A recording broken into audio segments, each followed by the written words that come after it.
My brother Dave was a kind and unassuming person with an exceptionally big heart and a very sharp mind.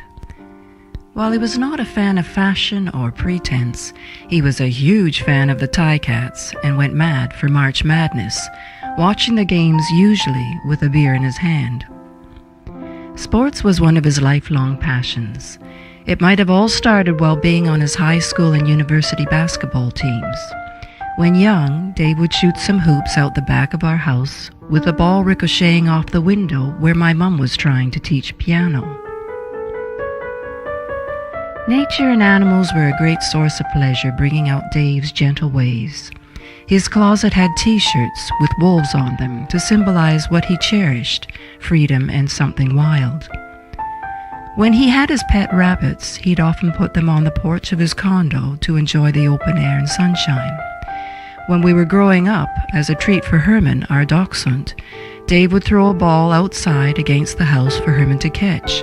Then Herman would run circles around the entire house with the ball in his mouth before he'd drop it for Dave to throw it again. I'd swear Herman had a big smile on his face the whole time. Like all Shantzes, Dave liked his food. On Sundays, my mom usually had roast beef with gravy and potatoes, and Dave would smother his potatoes with gravy, emptying out the whole pitcher, which earned him the nickname Davy Gravy. In high school, Dave was a good student where he developed a love for French and German that he went on to study at university. While there, one of his courses was music, and he passed his Royal Conservatory Grade 8 piano exam with my mom as his teacher. During the summer university breaks, while working in Germany, Dave made good use of his German and the local beer. When I was in grade 11, Dave steered me right.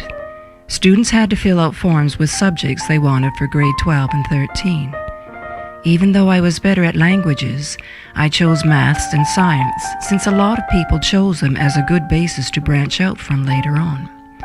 When Dave heard that, he said I'd be no good at those subjects and told me to change to French and German, which I did, even though I was yelled at by the vice principal, who was annoyed at having to change my curriculum. Dave taught me a good lesson of being true to myself and not to be swayed by others. After graduating from university, Dave taught high school French and German with the Hamilton Wentworth School Board and also at the Brantford Collegiate Institute. He certainly got around teaching 58 out of 59 schools with the Grand Erie Board, mainly as a supply teacher. Dave had a great way with his students, always trying to be not only informative, but creative and entertaining. One demanding subject was teaching math and French.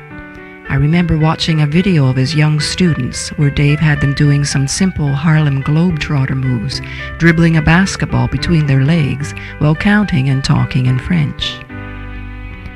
Dave dealt well with the challenges in his life without self-pity. It might have helped that Dave was one stubborn guy.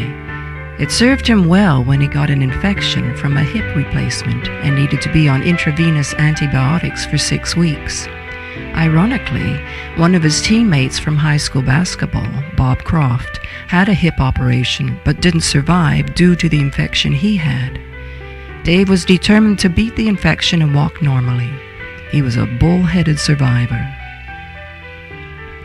Despite being the scholar he was, Dave never got lost in a sense of self-importance or feelings of entitlement in the world. He read works by German and French poets and philosophers that probably made him see life in a broader context, not taking it too seriously. Struggle and adversity helped develop his sense of the absurd. Ever since he was a kid, Dave loved to be the clown, putting on a funny face when his picture was taken, and he stayed the comedian throughout life. His greatest joy was his son, Paul. I remember Dave telling me that whenever he was with Paul, he always tried to make it fun. They hung out together like they were buddies, and I'm sure one of Paul's best friends was his father. My world won't be the same without Dave. Like many others, I will miss him very much. In the music here, I'm playing my arrangement of Jesu, Joy of Man's Desiring. which was one of our mom's favorite pieces by J.S. Bach, as well as mine.